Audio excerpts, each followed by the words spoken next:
Camille89 et aujourd'hui on se retrouve pour une vidéo sur la cuisine. Alors accompagnée de ma soeur et c'est elle qui a fait la recette. Alors qu'est-ce qu'il nous faut? Il faut un pot de yaourt, de crème fraîche Un pot de yaourt et de crème fraîche.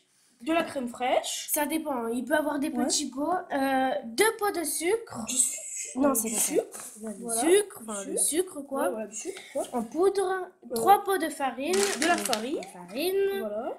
Un sachet de levure chimique. Ouais, c'est là dedans. Elle est dedans. Quoi. C'est de la levure quoi. Voilà. C'est ça. Hop là, on prendra celui-ci. Hop, hop, hop.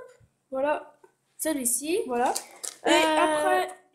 Alors, on n'a pas dit, c'est un gâteau à la cannelle. Oui, alors après, il va falloir 2 œufs. Donc, les œufs, je voilà. pense que vous savez tout ce que c'est. Hein. Voilà. Et bien sûr, de la cannelle. De la cannelle. Alors, donc on va commencer par mettre le yaourt. Donc, on va mettre le pot de yaourt. Hop là. Hop là, donc, la cuillère prise. Donc, nous allons mettre. Et aussi, il faut un fouet ou une cuillère en bois. Hein, ouais, donc un fouet ou la cuillère en bois, mais nous on préfère le fouet. Ouais, ça touille beaucoup mieux. Donc, voilà. Une fois le yaourt mis, on va mettre quoi? La crème fraîche. Ok, et je tiens à vous dire aussi que c'est un yaourt très simple à réaliser, car on met tout dedans et c'est très simple. Donc voilà, une fois le yaourt mis, on va mettre la crème fraîche. Donc on met un pot de yaourt. Voilà, un pot de crème fraîche, un pot de yaourt de la crème fraîche. Voilà. En fait, on s'est servi du pot de yaourt pour mettre pour notre mesure quoi. Hop là, on gère tout ça. Après, on met quoi? Après, il faut mélanger. On mélange. Donc là, j'ai mélangé. Voilà. Après, il faut 2 pots de sucre. Alors voilà, donc maintenant on met 2 pots de yaourt. De yaourt. Non. Donc dedans on met du sucre. Non. Donc 2 pots de sucre, du yaourt. Voilà. Hop, on va faire la même chose de l'autre côté. Voilà. Donc bien sûr, après on mélange le tout. Un peu vite fait. Hein. Donc ça fait comme ça. Voilà, ça fait une belle pâte liquide. Voilà. Donc maintenant nous allons mettre quoi? De la farine. Alors combien de farine? 3 pots de farine. Donc 3 farine, mais nous on a pris de la farine de blé, mais ça peut être n'importe quelle farine. Donc 3 pots de farine. Donc voilà, donc là nous avons mis 2 pots pour l'instant. On va mettre le troisième pot.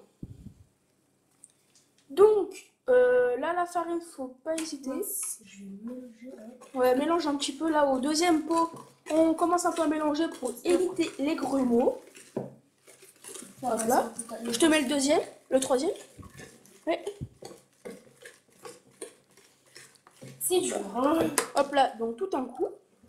Voilà. Donc après ça fait une pâte assez dure à manipuler, mais on va mettre les œufs, donc ça sera un peu mieux. Donc maintenant, nous allons mettre, voilà, les œufs sont cassés. Nous allons encore fouetter jusqu'à là obtenir une pâte un peu plus liquide. Donc là, voilà, c'est bon, ça commence à être un peu plus liquide. Je te tiens le machin si tu veux. Hop. Moi j'aime bien quand on met les œufs, parce que je sais pas si vous trouvez, mais je trouve que ça donne une petite coloration un peu jaune.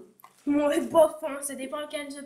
Ouais, ça dépend combien d'œufs aussi on met. Et regardez la belle pâte de Mathilde. Ouais, une belle pâte.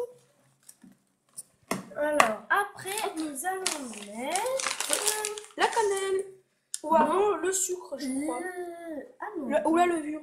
On a oublié la levure chimique. Mais c'est pas grave, on la met tout de suite. Voilà, la levure est mise. Hop. Donc on va encore touiller. Et on va mettre un peu de cannelle. Alors, donc c'est de la cannelle en poudre. Hein. Oui. On met 2 cuillères à café. Ouais, mais en peut-être 3. Parce que nous, on adore la cannelle. Allez, une autre petite. Voilà, allez, 3. Moi, perso, j'adore la cannelle et ma soeur aussi. On adore ça. Et nos mères aussi. Donc, on remet. Et là, ça va donner une petite couleur un peu marron. Et là, je peux vous dire, les gens, ça sent super bon. C'est vraiment très bon. Ah, ton doigt. Attends. Hop, donc regardez cette magnifique pâte là. Regardez. Donc voilà, une fois qu'on a mis ça, on va enfourner tout ça. Donc maintenant, nous allons mettre la petite préparation dans le moule. Donc, moi j'ai mis dans le moule un silicone, mais vous pouvez y mettre Dans un grand moule à dans tarte. un grand moule, voilà. Ouais, rond, vous voyez. Et aussi, si on en a trop, on va utiliser celui-là, celui qui est là-bas, là, je sais pas si vous voyez très bien. Mais de toute façon, vous allez voir, on aura beaucoup assez. Hein. Donc, voilà, on se retrouve juste après. Donc, eh bien voilà, nous avons terminé le premier. Regardez, hop là. Donc, il y en a 9. Et maintenant, on attaque les petits. Alors, vous voyez qu'il reste encore vraiment pas mal de pâtes. Regardez, il y en a encore plein sur les bords, il y en a plein au milieu et tout. Donc, il en reste encore vraiment pas mal du tout. Moi, je vais faire tomber le fouet. Ouais. Donc, voilà, on se retrouve. Voilà, alors maintenant, on va les enfourner. Donc, on va passer à peu près 15-30 minutes au four. Je vous dirai ça quand on se retrouve. Donc, voilà. Tu sens qu'elle est comme ça. Donc, voilà, on va les enfourner. Allez, Ils sont ici. Hop, là. Oh, il fait chaud. Voilà.